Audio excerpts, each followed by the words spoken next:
আসসালামু আলাইকুম। আজকে ক্যাবিনেটের নিয়মিত উইকলি মিটিং ছিল। মিটিং প্রিজাইড ওভার করেন আমাদের চিফ অ্যাডভাইজার প্রফেসর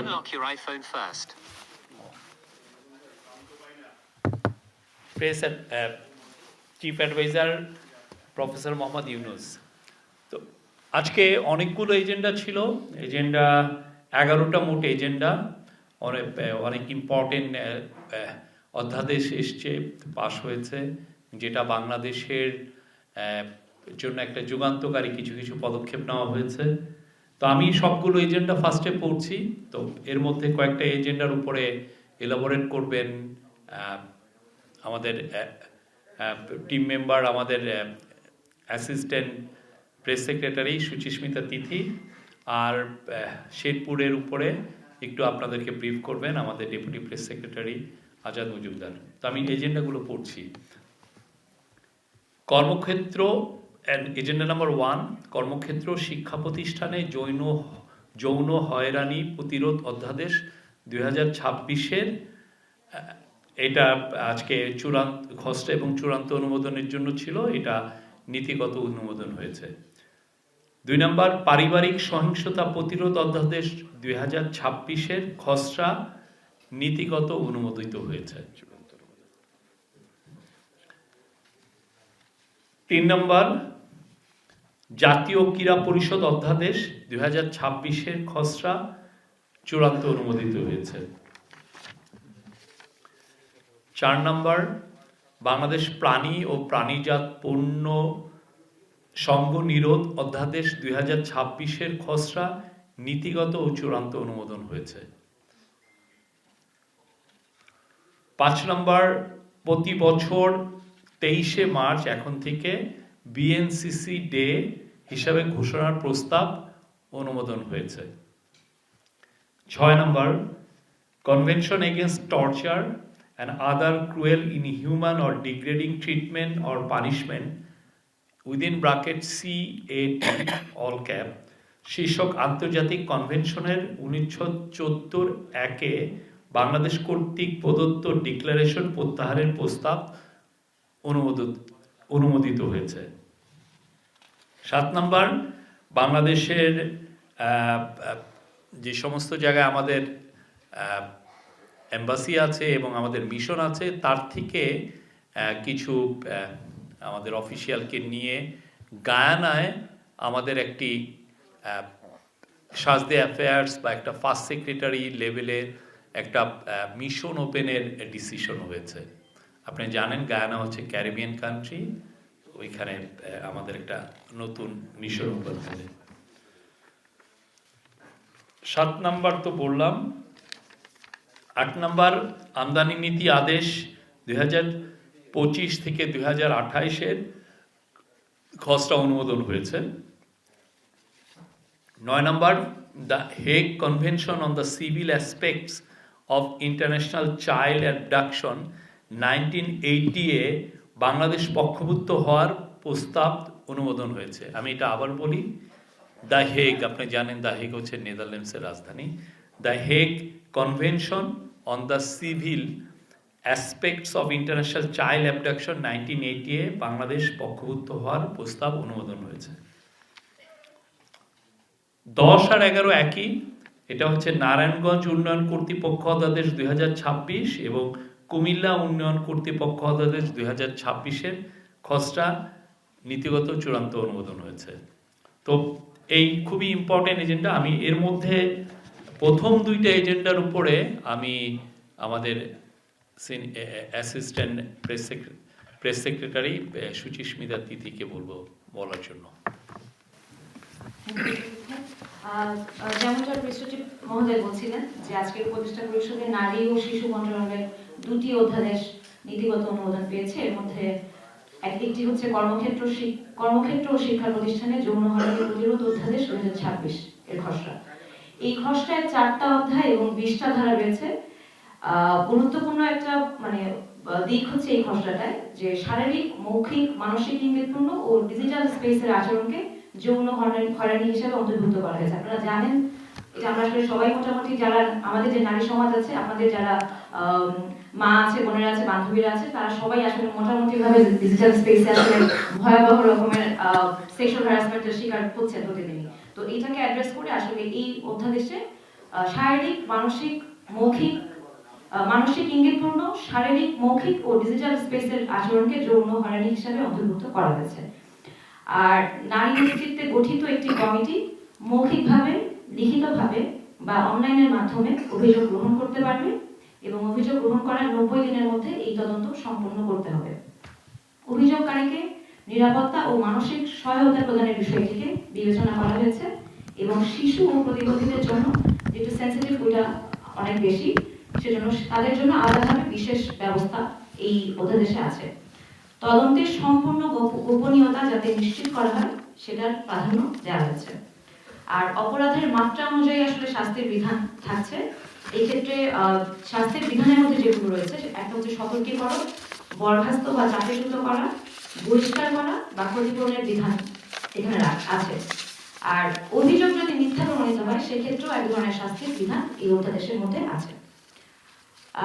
অভিযোগ কমিটিগুলো হবে স্থানীয় পর্যায়ে, জাতীয় পর্যায়ে, জেলা, উপজেলা পর্যায়ে এবং 90 কার্য দিবসের মধ্যে আসলে এই কমিটির বিধিমালাটা কিভাবে প্রণয়ন করা হবে এটা বাধ্যতামূলক করা হয়েছে। এটা একটু আমি আপনাদেরকে পরে আর একটু ডিটেলটা দিয়ে দেবো, আমি লিখেই দিয়ে দেবো, কারণ এটা নিয়ে একটু আমারও কনফিউশন আছে আসলে, এটা আমি একটু জেনে নিই তারপর আপনাদেরকে জানাবো।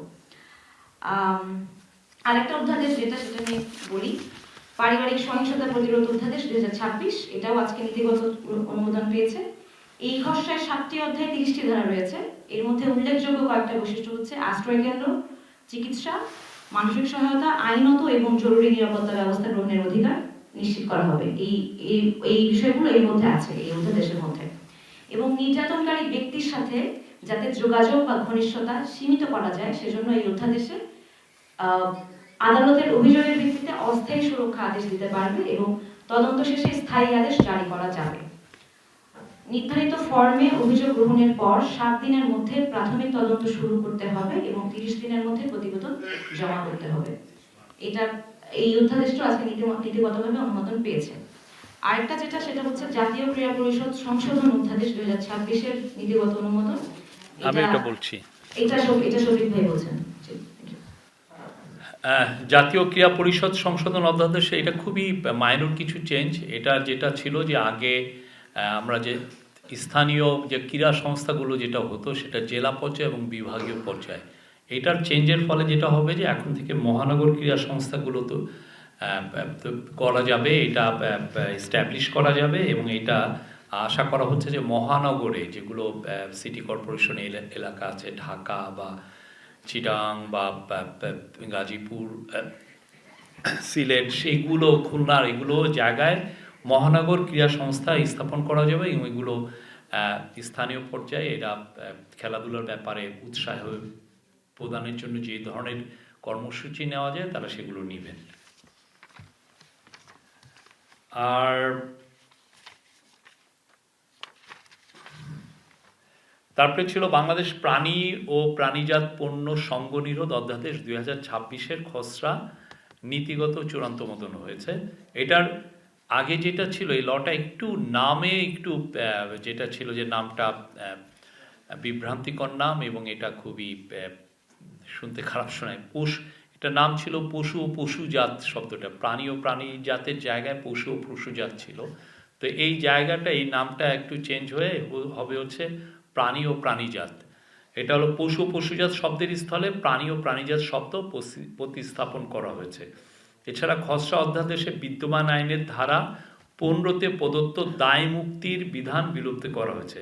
প্রস্তাবিত অধ্যাদেশের মাধ্যমে পশু ও পশুজাত পণ্য সঙ্গনিরোধ আইন 2005 এটা রহিত করা হবে।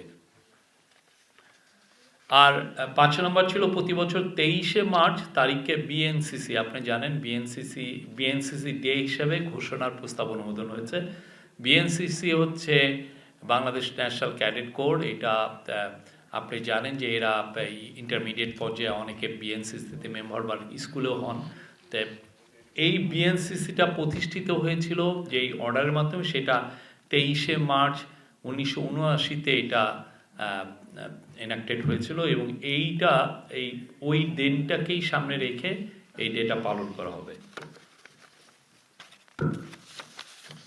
6 নম্বর খুবই খুবই ইম্পর্টেন্ট আমাদের জন্য, সেটা হচ্ছে convention against torture and other cruel inhuman or degrading treatment or punishment, CAT শীর্ষক আন্তর্জাতিক কনভেনশনের অনুচ্ছেদ 14(1) এ বাংলাদেশ কর্তৃক প্রদত্ত ডিক্লারেশন প্রস্তাব অনুমোদন। এটা একটি এই যে কনভেনশন, সিএটি যে কনভেনশন, এটা 1984 সালে চুক্তিটা গৃহীত হয়। এইটার 195 রাষ্ট্র এটাকে অনুমোদন দিয়েছে, এটার মেম্বার হয়েছে। তার মধ্যে বাংলাদেশ জয়েন করে, বাংলাদেশ এটাকে চুক্তিটি অনুসমর্থন করে হচ্ছে 1998 সালে। এটার আর্টিকেল 14-এর প্যারা 1-এর বিষয়ে অনেকগুলো দেশের ডিক্লারেশন এখানে বলতে হবে হচ্ছে রিজার্ভেশন দেয় এই 14(1)-এ। এর মধ্যে বাংলাদেশ ছিল, বাহামা, ফিজি, নিউজিল্যান্ড, সামোয়া এবং ইউনাইটেড স্টেটস। এরা এটার বিষয়ে এক ধরনের রিজার্ভেশন জানিয়েছিল যে না, চুক্তিটা আমরা অনুসমর্থন দিচ্ছি, বাট এই 14(1)-এর বিষয়ে আমাদের রিজার্ভেশন আছে, এই দেশগুলো দিয়েছিল। এইটার কারণটা হচ্ছে যে ওই সময় মানে এখন বাংলাদেশ যেটা করলো যে 14(1)-এর যে রিজার্ভেশন এটা উঠিয়ে ফেললো, বাংলাদেশ এটার থেকে এর ফলে লাভটা কি হবে? এটার ফলে এটা খুবই একটা ইম্পর্টেন্ট। এর ফলে যারা রাষ্ট্রপক্ষ বা রাষ্ট্র কর্তৃক যারা নির্যাতিত হয়েছে, যারা গুমের শিকার হয়েছে, যারা বিভিন্ন ধরনের ন্যায্যতা পায়নি, ন্যায্য ও রাষ্ট্রপক্ষ নির্যাতনের শিকার ব্যক্তিদের ন্যায্য পর্যাপ্ত ক্ষতিপূরণ প্রাপ্তির অধিকার নিশ্চিত করবে এর ফলে। আগে এইটা 14(1)-এর রিজার্ভেশনের ক্ষেত্রে এই প্রাপ্তিটার সুযোগ ছিল না, মানে বাংলাদেশের গভর্নমেন্টের তরফ থেকে যে আপনি যে রিপারেশন পাবেন, কোনো যে ক্ষতিপূরণ পাবেন, সেটার কোনো বিধান মানে ওইটার বিধান ছিল না। এখন যেটা হচ্ছে যে এইটার ফলে এখন রাষ্ট্র দ্বারা যারা নির্যাতিত হবেন তারা এই ক্ষতিপূরণের ক্ষেত্রে পাওয়ার ক্ষেত্রে তাদের পথটা প্রশস্ত হলো। এবং তার অধিকার তো নিশ্চিত হবেই, সঙ্গে সঙ্গে যথাসম্ভব তাদের পুনর্বাসনের ব্যবস্থা গ্রহণ করবে সরকার, এমনকি রাষ্ট্র। এমনকি নির্যাতনের ফলে ভুক্তভোগীর মৃত্যু ঘটলে তার উপর নির্ভরশীল ব্যক্তিগণ ক্ষতিপূরণ পাওয়ার অধিকারী হবেন। এটার ফলে যেটা লাভ হবে, যেটা মেন জিনিস, সেটা হচ্ছে যে মানবাধিকার সংরক্ষণে বাংলাদেশের ভাবমূর্তি আরও উজ্জ্বল ও সুসংহত হবে পুরো গ্লোবাল ফ্যামিলির কাছে, যে আমরা যে না মানবাধিকার নিয়ে যে আমরা সিরিয়াসলি কনসিডার করছি, মানবাধিকার যে আমাদের একটা সিরিয়াস ইস্যু, সেটা একটা আর কি প্রতিফলিত হবে। এর ফলে আইন শৃঙ্খলা বাহিনী বা রাষ্ট্রের জবাবদিহিতা এবং স্বচ্ছতা বৃদ্ধি পাবে।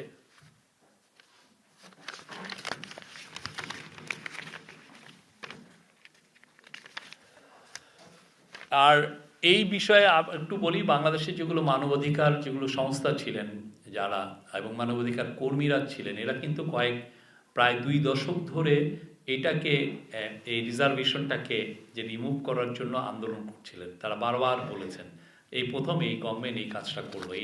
এই বিষয়টা আমরা মনে করছি যে এটা ক্যাবিনেট মনে করে এটা খুবই একটা যুগান্তকারী একটা পদক্ষেপ। আর একটা হচ্ছে যে আমাদের 7 নাম্বার ছিল যে আমাদের যে বাইরে অনেকগুলো, আমাদের তো অনেকগুলো দেশ, 48-49টা দেশে আমাদের মিশন আছে। কোনো দেশে অ্যাম্বাসির বাইরেও ছোটোখাটো মিশন আছে। তো এদের থেকে একটা যেটা হবে যে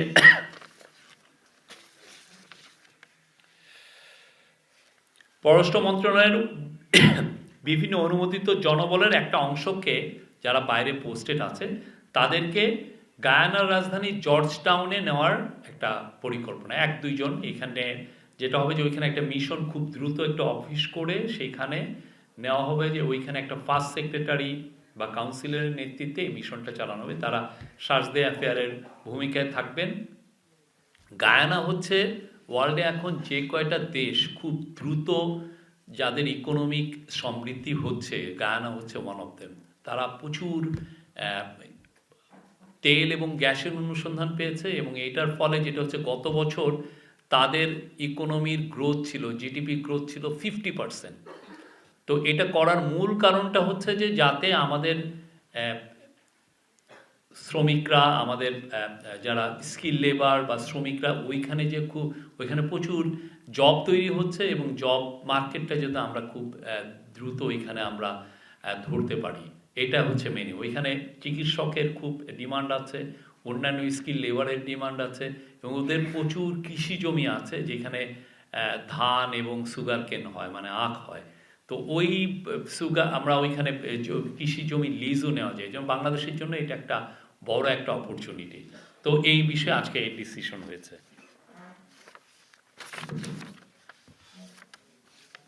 তারপরে ছিল হলো the Hague convention on the civil aspects of international child abduction 1980 Bangladesh পক্ষভুক্ত হওয়ার প্রস্তাব অনুমোদন। এটাও খুব ইম্পর্টেন্ট। আপনারা মানে আমাদের দেশে যেটা হচ্ছে ইদানিং, আমরা তো আমাদের প্রচুর ডায়াসপোরা পিপল, কেউ বলেন এটা এদের সংখ্যা প্রায় 15 মিলিয়ন, মানে 1,50,00,000। অনেকে বলেন এটা 1,20,00,000 থেকে 1,50,00,000। তাদের অনেকে বাইরে যে বিয়ে শাদী করেন, মানে বিয়ে শাদী করার পরে যেটা হয় যে অনেক সময় এটা সেপারেশনও হয়, আর অনেক সময় দেখা যায় যে মা অন্য দেশের বা বাবা অন্য দেশের। দেখুন, যখন সেপারেশন হয় তখন অনেক সময় চাইল্ডের কাস্টডিটা কার সাথে থাকবে। অনেক সময় এক বাবা তার মেয়েকে নিয়ে গেলেন বা মা তার ছেলে মেয়েকে সাথে নিয়ে গেলেন। তো এগুলোর ক্ষেত্রে এই চাইল্ডগুলো যখন অন্য রাষ্ট্রে চলে যায়, এইটাকে অনেক সময় এটা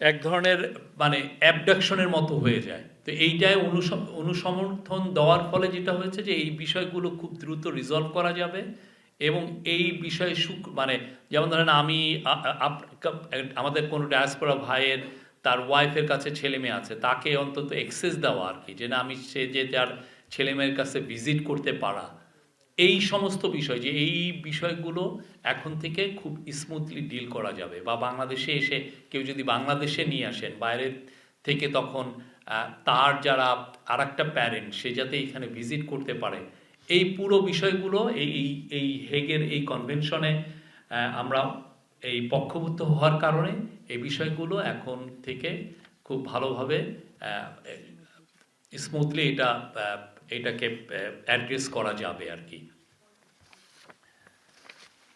আর একটা ছিল আমদানি নীতি আদেশ 2025-2028 খসড়া অনুমোদন।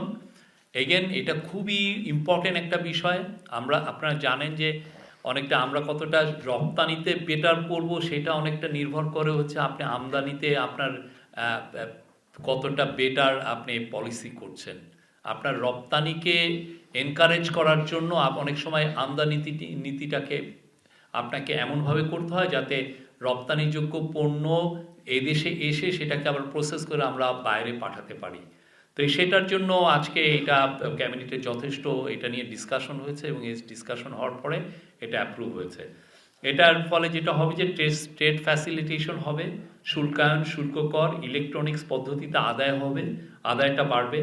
আমদানি পণ্য খালাসের ঝুঁকি ব্যবস্থাপনা ও খালাসত্তর নিরীক্ষার বিধান অনুসরণ করা যাবে। প্রথমবার টেস্টিংয়ের ফলাফল বিরূপ হলে আমদানিকারকগণ কর্তৃক দ্বিতীয়বার টেস্ট করানোর সুযোগ থাকবে, আগে এটা ছিল না। তারপরে এর ফলে ইজ অফ ডুইং বিজনেস, বাংলাদেশে যারা আসেন বা বাংলাদেশে যারা বিজনেস করেন তাদের একটা বড় কমপ্লেন্ট হচ্ছে যে বাংলাদেশে ব্যবসাটা অতটা ব্যবসা বান্ধব না পরিবেশ। তো এখন এর ফলে পরিবেশটা আরও ব্যবসা বান্ধব হবে, রপ্তানি বৃদ্ধি পাবে। আর ফ্রি অফ কস্ট ভিত্তিতে এক্সপোর্ট ওরিয়েন্টেড যেগুলো আরএমজি আছে, আরএমজি মানে readymade garments, leather products, footwear, ship building, furniture, furnishing পণ্যের প্রতিষ্ঠানসমূহ তাদের পণ্য উৎপাদন প্রয়োজনীয় উপকরণ ফ্রি অফ কস্ট ভিত্তিতে আনতে পারবেন। এর ফলে যেটা হচ্ছে যে আপনার এই যে যেগুলো আমি সেক্টর বললাম, লেদার, ফার্নিচার, ফার্নিশিংস বা ফুটওয়্যার এবং আরএমজি, এগুলো ক্ষেত্রে আরও মানে পণ্যর এক্সপোর্ট হওয়ার সুযোগটা আরও বাড়বে।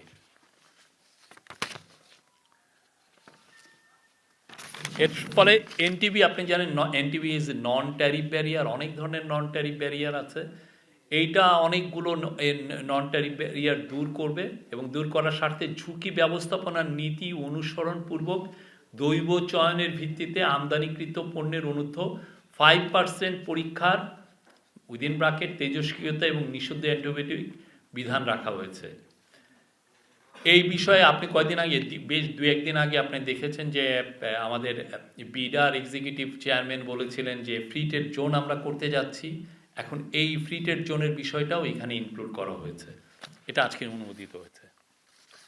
আর দুইটা কুমিল্লা এবং নারায়ণগঞ্জ আপনারা জানেন এরা খুব বড় হচ্ছে, এদের এই এত বিশাল শহর হওয়ার কারণে এদেরকে এখন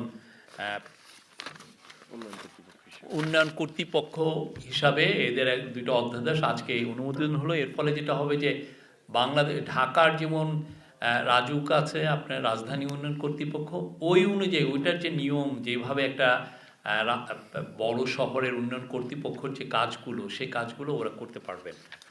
তার মধ্যে আমি একটু বলি,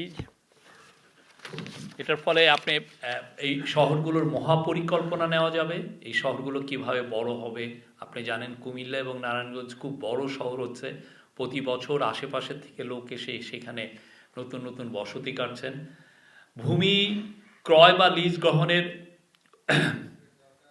ক্ষেত্রে একটা পলিসি থাকবে, ভূমি অধিগ্রহণের ক্ষমতা থাকবে, উন্নয়ন ফি ধার্যের ক্ষমতা থাকবে, মহক পরিকল্পনা পরিপন্থী ভূমি ব্যবহারের ক্ষেত্রে দণ্ড রাখা হয়েছে, ইমারত নির্মাণের ক্ষেত্রে বিধি থাকবে,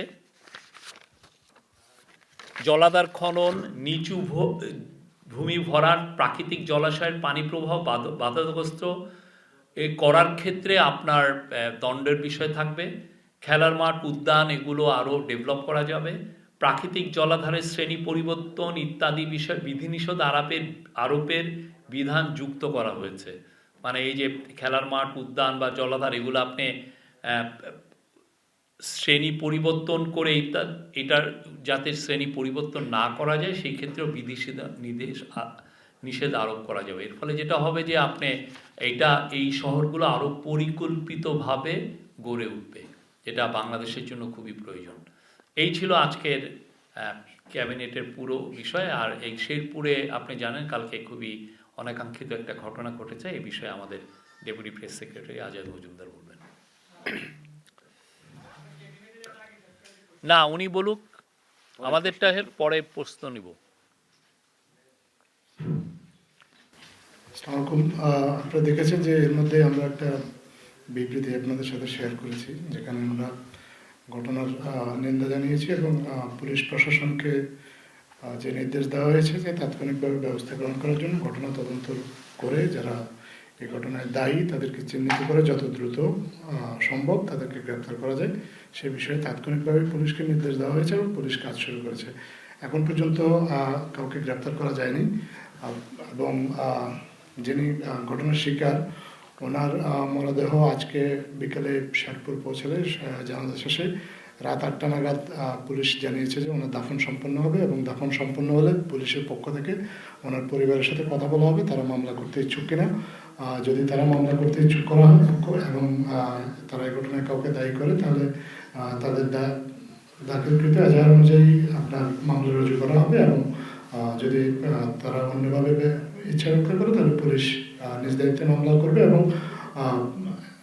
মামলা যখনই হোক পুলিশ জানিয়েছে আমাদেরকে তাদের তদন্ত চলমান আছে এবং তারা চেষ্টা করছে ঘটনার ভিডিও ফুটেজ বিশ্লেষণ করে এবং তথ্য প্রমাণ ও সাক্ষ্য প্রমাণের ভিত্তিতে যারা প্রকৃতভাবে দায়ী এই ঘটনার জন্য তাদেরকে চিহ্নিত করা সঠিকভাবে এবং চিহ্নিত করে তাদেরকে গ্রেফতার করে আইনের আওতায় আনা। আচ্ছা, আমি বলেছিলাম যে একটা বিষয় পরিষ্কার করবো, ওটা একটু বলে নিই।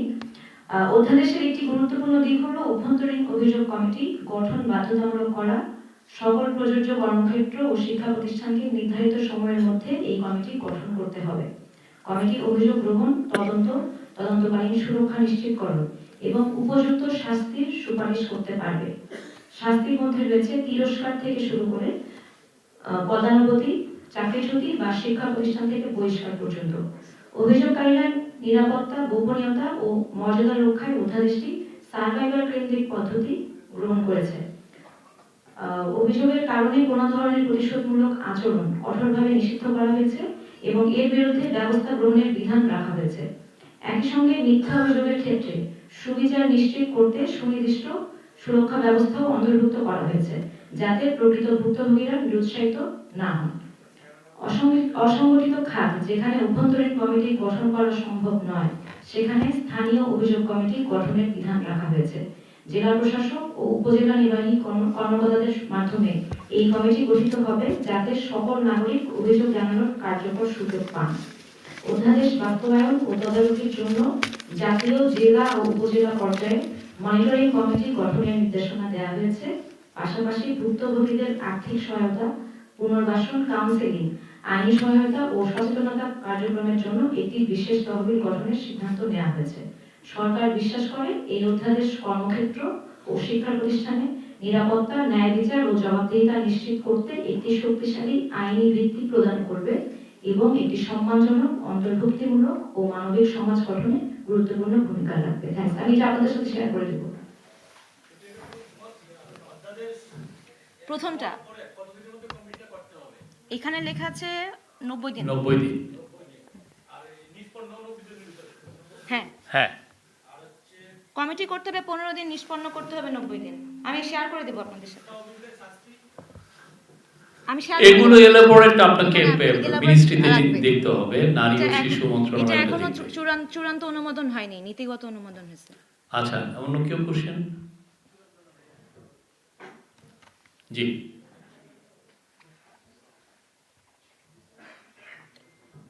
হ্যালো, আমি আফজাল হোসেন, এখন টিভিতে কাজ করি।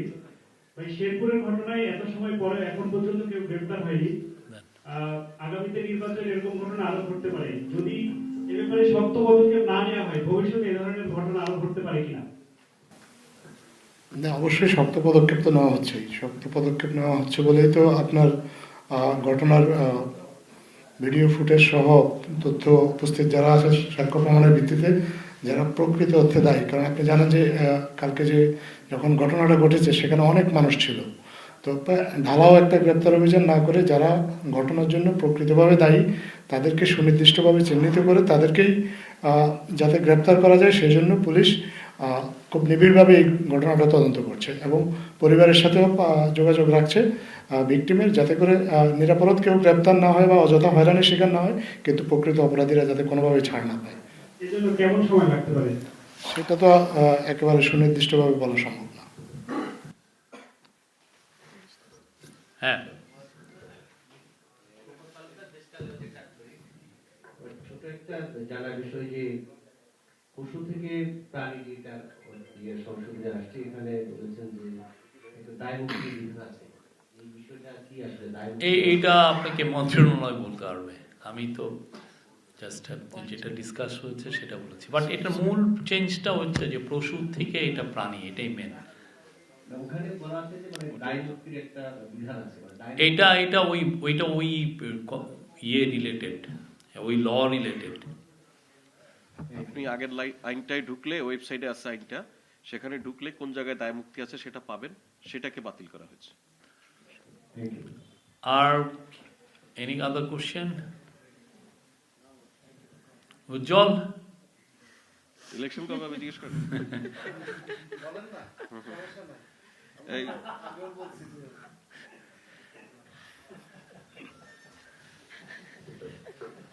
ধন্যবাদ শরীফ ভাই। আমার নাম মনিরুজ্জামান উজ্জ্বল, চারুনিয়াস থেকে বলছিলাম। নির্বাচন কাছে চলে আসছে, নানা রকম প্রস্তুতি চলছে। আজকের উপদেষ্টা পরিষদের বৈঠকে সার্বিক প্রস্তুতি কেমন, বা এই যে বিচ্ছিন্নতার একটা ঘটনা ঘটছে বা মানুষের মধ্যে একটা নানা রকম দোলাচল যে এটা হচ্ছে, সরকার ট্যাকেল দিতে পারছে না বা বলছে যে নানা রকম প্রস্তুতি রয়েছে, কিন্তু ঘটনা ঘটে যাচ্ছে, আমরা রাজনৈতিক দলগুলোর মধ্যে সহিষ্ণুতা দেখতে পাচ্ছি না। এই নিয়ে কোনো আলোচনা হয়েছে কিনা, বা কোনো সর্বশেষ আইন শৃঙ্খলা পরিস্থিতির আমরা মনে করছি রাজনৈতিক দলগুলোর মধ্যে এখনো যথেষ্ট সহিষ্ণুতা আছে এবং একটা দুইটা অবশ্যই আইসোলেটেড ঘটনা ঘটছে, আমরা সেটা অস্বীকার করছি না।